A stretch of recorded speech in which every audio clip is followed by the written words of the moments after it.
ಇದು ಕಿಡ್ನಿ. ಇದನ್ನು ಕನ್ನಡದಲ್ಲಿ ಮೂತ್ರಪಿಂಡ ಎನ್ನುವರು ಮತ್ತು ಇಂಗ್ಲಿಷ್ನಲ್ಲಿ ಹ್ಯೂಮನ್ ಕಿಡ್ನಿ ಎನ್ನುವರು. ಈ ದೇಹದಲ್ಲಿನ ಹೆಚ್ಚುವರಿ ನೀರು ಮತ್ತು ತ್ಯಾಜ್ಯವನ್ನು ಮೂತ್ರದ ರೂಪದಲ್ಲಿ ಹೊರಗಟ್ಟುತ್ತದೆ. ದೇಹದಲ್ಲಿ ರೆನಿನ್ ಎಂಬ ಎಂಜೈಮ್ ಉತ್ಪಾದಿಸಿ ರಕ್ತದೊತ್ತಡವನ್ನು ಬ್ಲಡ್ ಪ್ರೆಷರ್ ನಿಯಂತ್ರಿಸುತ್ತವೆ. ಕೆಂಪು ರಕ್ತ ಕಣಗಳ ಆರ್ಬಿಸಿ ಉತ್ಪಾದನೆಗೆ ಸಹಾಯ ಮಾಡುವ ಎರಿಥ್ರೋಪೊಯೆಟಿನ್ ಹಾರ್ಮೋನ್ ಸ್ರವಿಸುತ್ತದೆ. ದೇಹದಲ್ಲಿ ವಿಟಮಿನ್ ಡಿ ಸಕ್ರಿಯಗೊಳಿಸಲು ಮೂಳೆಗಳನ್ನು ಬಲಪಡಿಸುತ್ತದೆ. ರಕ್ತದಲ್ಲಿ ಸೋಡಿಯಂ, ಪೊಟ್ಯಾಸಿಯಂನಂತಹ ಎಲೆಕ್ಟ್ರೋಲೈಟ್ಗಳ ಸಮತೋಲನ ಕಾಯ್ದುಕೊಳ್ಳುತ್ತದೆ.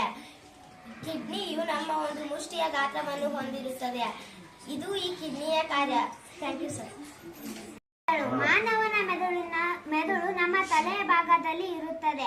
ಮಾನವನ ಮೆದುಳಿನಲ್ಲಿ 5 ಭಾಗಗಳಿವೆ. ಅವುಗಳೆಂದರೆ ಮೆದುಳು ಬಳ್ಳಿ, ಮಧ್ಯ ಮೆದುಳು, ಮೆಡೋಲಾ, ಹಿಮ್ಮೆದುಳು ಮತ್ತು ಮುಮ್ಮೆದುಳು. ವಯಸ್ಕ ಮಾನವನ ಮೆದುಳು ಸುಮಾರು 3 ಪೌಂಡ್ಗಳು ಅಂದರೆ 1.4 kg ಇರುತ್ತದೆ. ಇದರಲ್ಲಿ 75ರಷ್ಟು ನೀರನ್ನು ಹೊಂದಿದೆ. ಬಿಲಿಯನ್ ಗಂಟಲ್ ನರಕೋಶಗಳ ನ್ಯೂರಾನ್ಗಳನ್ನು ಒಳಗೊಂಡಿದೆ. ಇದು ಬೈನಾಕುಲರ್. ಬೈನಾಕುಲರ್ ಅನ್ನು ಕನ್ನಡದಲ್ಲಿ ದೂರದರ್ಶಕ ಎನ್ನುತ್ತಾರೆ. ಬೈನಾಕುಲರ್ ಎನ್ನುವುದು ದೂರದಲ್ಲಿರುವ ವಸ್ತುಗಳನ್ನು ಹತ್ತಿರವಾಗಿ ಮತ್ತು ಸ್ಪಷ್ಟವಾಗಿ ನೋಡಲು ಬಳಸುವ ಸಾಧನ. ಇದರ ಅರ್ಥ 2 ಕಣ್ಣುಗಳಿಂದ ಏಕಕಾಲದಲ್ಲಿ ನೋಡಲು ಬಳಸುವ ಸಾಧನ. ಇದರ ರಚನೆ 2 ಒಂದೇ ರೀತಿಯ ಸಣ್ಣ ಸಣ್ಣ ದೂರದರ್ಶಕಗಳನ್ನು ಪಕ್ಕದಲ್ಲಿ ಜೋಡಿಸಲಾಗಿರುತ್ತದೆ. ಇದರ ಕಾರ್ಯನಿರ್ವಹಣೆಗಳು ಮಸೂರಗಳು. ಇದರಲ್ಲಿ ಇದು ಅಬ್ಜೆಕ್ಟಿವ್ ಲೆನ್ಸ್ ಮತ್ತು ಇದು ಐಪಿಸಿ ಲೆನ್ಸ್ ಎಂಬ 2 ಪ್ರಮುಖ ಮಸೂರಗಳಿರುತ್ತವೆ. ಪ್ರಿಸ್ಮ್ಗಳು ಬೆಳಕಿನ ಕಿರಣಗಳನ್ನು ಪ್ರತಿಫಲಿಸಿ ಚಿತ್ರವನ್ನು ನೇರವಾಗಿ ತೋರಿಸಲು ಬಳಸಿರಲಾಗುತ್ತದೆ. ಫೋಕಸ್.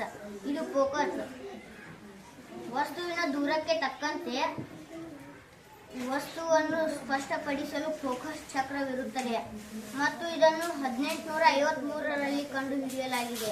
ಇದನ್ನು ಕಂಡುಹಿಡಿದವರು ಜಾನ್ ಲಿಯೋನಾರ್ಡೋ ರಿಡೇಲ. ಧನ್ಯವಾದಗಳು.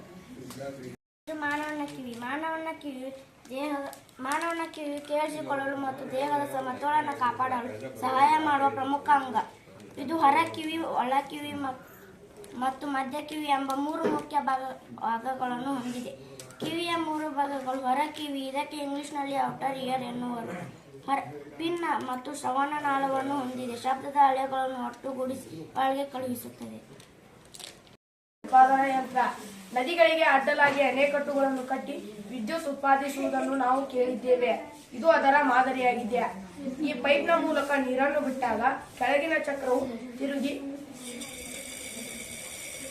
ವಿದ್ಯುತ್ ಉತ್ಪಾದನೆ ಆಗುತ್ತದೆ. ಧನ್ಯವಾದಗಳು. ಸೂಕ್ಷ್ಮದರ್ಶಕ ಯಂತ್ರ. ಇದಕ್ಕೆ ನಾವು ಇಂಗ್ಲಿಷ್ನಲ್ಲಿ ಮೈಕ್ರೋಸ್ಕೋಪ್ ಎನ್ನುತ್ತೇವೆ. ಬರಿಗಣ್ಣಿಗೆ ಕಾಣದ ಅತ್ಯಂತ ಸೂಕ್ಷ್ಮವಾದ ವಸ್ತುಗಳನ್ನು ನೋಡಬಹುದು. ಜೀವಕೋಶಗಳು ಮತ್ತು ಸೂಕ್ಷ್ಮ ಜೀವಿಗಳನ್ನು ಅತ್ಯಂತ ದೊಡ್ಡದಾಗಿ ತೋರಿಸುವ ದೃಶ್ಯ ಸಾಧನವಾಗಿದೆ. ಇದು ಮುಖ್ಯವಾಗಿ ಐಪೀಸ್, ಅಬ್ಜೆಕ್ಟಿವ್ ಲೆನ್ಸ್ ಮತ್ತು ಬೆಳಕಿನ ಮೂಲವನ್ನು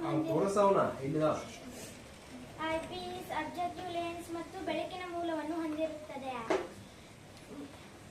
ಮೊದಲು ಸೂಕ್ಷ್ಮದರ್ಶಕವನ್ನು 1590ರಲ್ಲಿ ಜಕಾರಿಯಾಸ್ ಜಾನ್ಸನ್ ಹಾಗೂ ಹ್ಯಾನ್ಸ್ ಲಿಪರ್ಷೆ ಕಂಡುಹಿಡಿದರು. ಇದರಲ್ಲಿನ ಮುಖ್ಯ ಭಾಗಗಳು: ಇದು ಐಪೀಸ್. ಇದಕ್ಕೆ ನಾವು ಕನ್ನಡದಲ್ಲಿ ನೇತ್ರ ಮಸೂರ ಎನ್ನುತ್ತೇವೆ. ನೇತ್ರ ಮಸೂರ ಎಂದರೆ ನಾವು ಕಣ್ಣಿಟ್ಟು ನೋಡುವ ಮೇಲಿನ ಭಾಗ. ಅಬ್ಜೆಕ್ಟಿವ್ ಲೆನ್ಸ್ ಎಂದರೆ ವಸ್ತುವಿಗೆ ಹತ್ತಿರವಿರುವ ಮಸೂರ. ಇದು ವಸ್ತುವಿನ ಸ್ಪಷ್ಟ ಹಾಗೂ ದೊಡ್ಡ ಚಿತ್ರ ಪಡೆಯಲು ಸಹಾಯ ಮಾಡುತ್ತದೆ. ಇದು ಸ್ಟೇಜ್, ವಸ್ತುವನ್ನು ಇಡುವ ಪಾದ ಜಾಗ. ಇದು ಬೆಳಕಿನ ಮೂಲ ಎಂದರೆ ವಸ್ತುವಿನ ಮೇಲೆ ಬೆಳಕು ಹಾಯಿಸಲು ಇಡುವ ಮೆರ್ಕ್ಯೂರಿ ಅಥವಾ ಎಲ್ಇಡಿ ದೀಪ ಅಥವಾ ಕನ್ನಡಿ ಎಂದು ಕರೆಯಬಹುದು. ಇದರಲ್ಲಿನ ಉಪಯೋಗಗಳು: ಮೊದಲನೆಯದು, ಜೀವಶಾಸ್ತ್ರ ಮತ್ತು ವೈದ್ಯಕೀಯ ಕ್ಷೇತ್ರದಲ್ಲಿ ರೋಗಾಣುಗಳು ಹಾಗೂ ರಕ್ತದ ಕಣಗಳನ್ನು ಪರೀಕ್ಷಿಸಲು ಇದು ನಮಗೆ ಉಪಯೋಗವಾಗುತ್ತದೆ. ಹೊಸ ವೈಜ್ಞಾನಿಕ ಸಂಶೋಧನೆಗಳನ್ನು ಕೈಗೊಳ್ಳಲು ಮತ್ತು ಕೈಗಾರಿಕೆಗಳಲ್ಲಿ ವಸ್ತುಗಳ ಗುಣಮಟ್ಟವನ್ನು ಪರೀಕ್ಷಿಸಲು.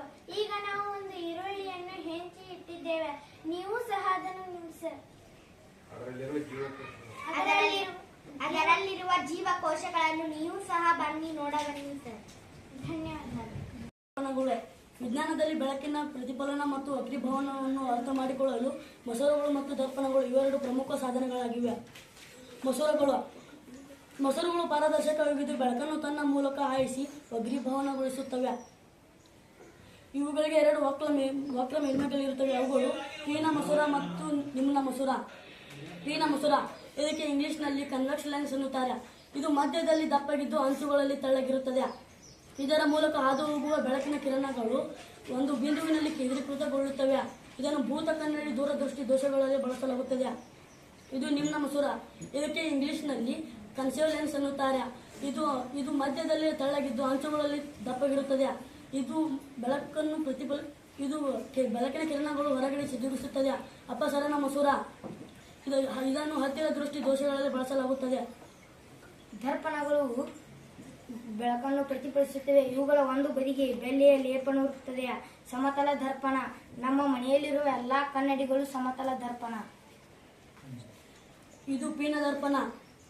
ಇದರ ಪ್ರತಿಫಲಿಸುವ ಮೇಲ್ಮೈ ಹೊರಗಡೆ ಉಬ್ಬಿರುತ್ತದೆ. ಇದು ಯಾವಾಗಲೂ ಚಿಕ್ಕದಾದ ಮತ್ತು ನೇರವಾದ ಬಿಂಬವನ್ನು ನೀಡುತ್ತದೆ. ಉದಾಹರಣೆ ವಾಹನಗಳ ಸೈಡ್ ದರ್ಪಣ. ಇದು ನಿಮ್ನ ದರ್ಪಣ. ಇದರ ಪ್ರತಿಫಲಿಸುವ ಮೇಲ್ಮೈ ಒಳಗಡೆ ಬಾಗಿರುತ್ತದೆ. ಇದು ವಸ್ತುವಿನ ಸ್ಥಾನಕ್ಕೆ ಅನುಗುಣವಾಗಿ ದೊಡ್ಡದಾದ ಮತ್ತು ತೆರೆ ಕೆಳಗಾದ ಬಿಂಬವನ್ನು ನೀಡುತ್ತದೆ.